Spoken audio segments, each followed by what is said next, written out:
Ay rin nga tayo may sasaktan na naman.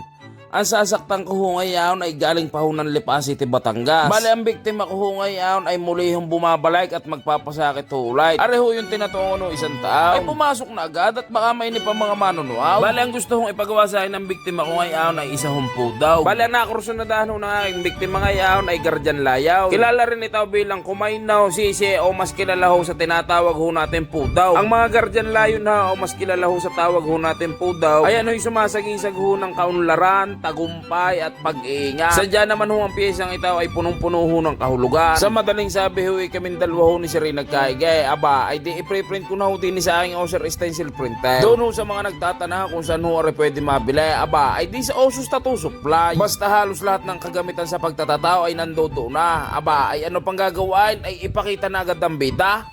Ayan, ganap na naman ang hayop na ito. Sadya namang hindi mapalingon sa camera. Abay ano pang gagawin ay sabunin na agad yan tapos kaluskusan mo na agad para hindi nga mainip ang mga manunuaw. Abay di nung natapos yung kaluskusan aba simpre papahida naman ho natin ang Black Magic Stencil Solution.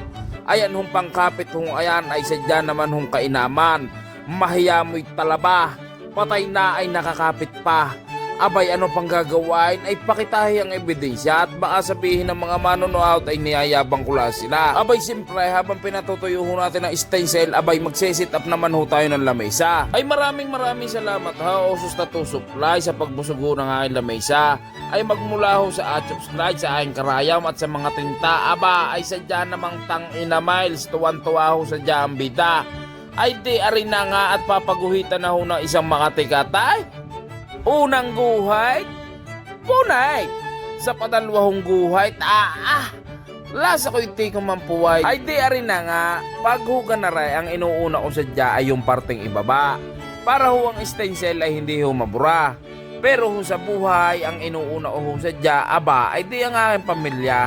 Gawa nga ha, sila ho ang pinakamahalaga. Noong mga oras yung aray kami yung dalawa ni Saray nag-uusisaan. Ay ika sa akin ni Saray Garnay.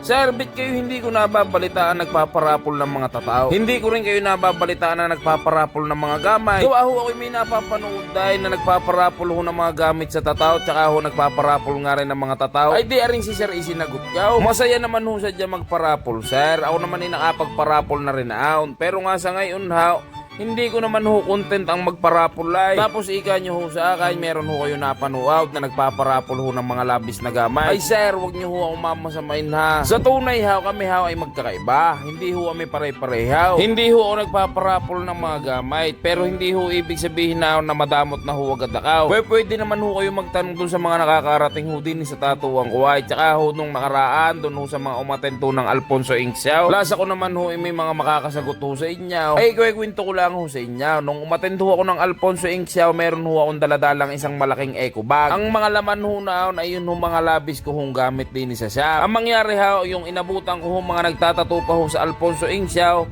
sila ho ang mga pinagbibigyan ka. Hindi ko ho yung pinarapaw. Sadya hong pinarte-parte ka para lahat makikinabang at lahat magkakameraw. Ay baka may magtatanong sa inyo kung nasa saan ang aking video nung namimigay ako. Ay wala ho ako maipapakita sa inyo. Alam nyo ho kung bakit. Hindi ko ho binidyohan. Gawa nga ho, hindi naman ho kayo ng content ka.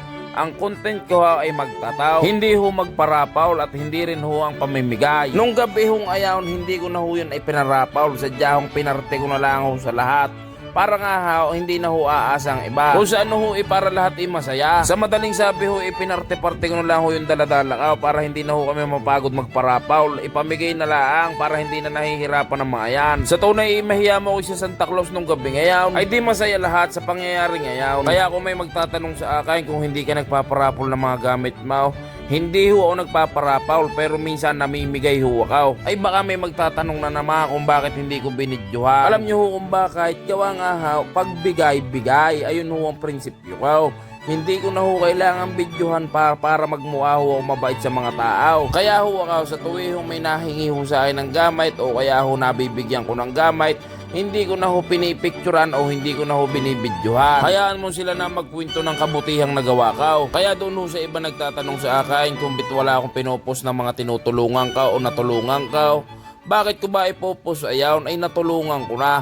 Hayaan mo na lang sila na lang ang magkwintaw. Inuulit ka, ang content ko ay magtataw. Hindi ko na ho kailangan videohan pa yung mga tinutulungan ka o kaya naman yung kabaitan ka para maipapanood sa inyo. Ayaw ko ho magmukhang mabait lang ako sa video. Kaya hayaan na ho natin sila ang magkwintaw ng istorya ka. Hayaan na lang ho natin ang mga nakaharap ka magkwento ng tungkol ho sa akin. Kaya sa tunay, ari lang ho masasabi ka. Huwag ka muna manghuhusga pag hindi mo sadya kakilala. Hindi porkit walang maipakita ng video, resibo o kaya naman ebidensya ay madamot na. Sabi ko nga sa inyo, alam ko ang pakiramdam ng napagdamutan. Sanay ako sa wala pero hindi ako madamot pag may round. Ay doon ho sa mga tropa ho natin na umabot na ho sa parting ito. Aba ay maraming salamat ho sa panonood at pakikinig ninyo. Ay baka naman ho makakalambing sa inyo. Makikicomment naman ha kung tiga saan ho kaya para alam ko ha kung saan ho umabot ang bidyong ito. Ay doon naman ho sa mga napadaan lang sa Facebook page ka, aba ay ano pang gagawin, pindutin nyo na ho agad ang follow. Kung maaari nga ho makikilike na rin ha at makikishare na rin ho ng bidyong ito. Pero sa tunay, tayo ho pala'y nagkakahaba na naman ng istorya. Hindi ko ho namamalaya na arehong itinatatukaw ay tapos na ho pala. Abay ano pang gagawin ay pakitahin agad ang resulta. Ayan! Ay tang inagilew! Sadya naman hong sagak na sagak. Ay kayo na ho ang bahalang sumintensya kung ano sadya naging resulta. Gawa nga ha, arehong aming sakitan session ay tapos na ho pala. Bali ang pyesa hong aray ay inabot lang ha ng kulang-kulang 5 oras. Ay maraming salamat ha Sir John Ray Villapandaw sa muli nyo hong pagdayaw. Ayaw at nagpalagotok na ho ng isa. Ay doon ho sa mga may katanungan, pwede nyo ho ako message din na sa aking Facebook page. Arehong unang guhit, punahit ni Aljunanite. Pwede nyo rin ako message din na sa aking Instagram. Ay siya, pasyalan nyo na lang ako din sa aking tatuan, din sa Layan, Batangas.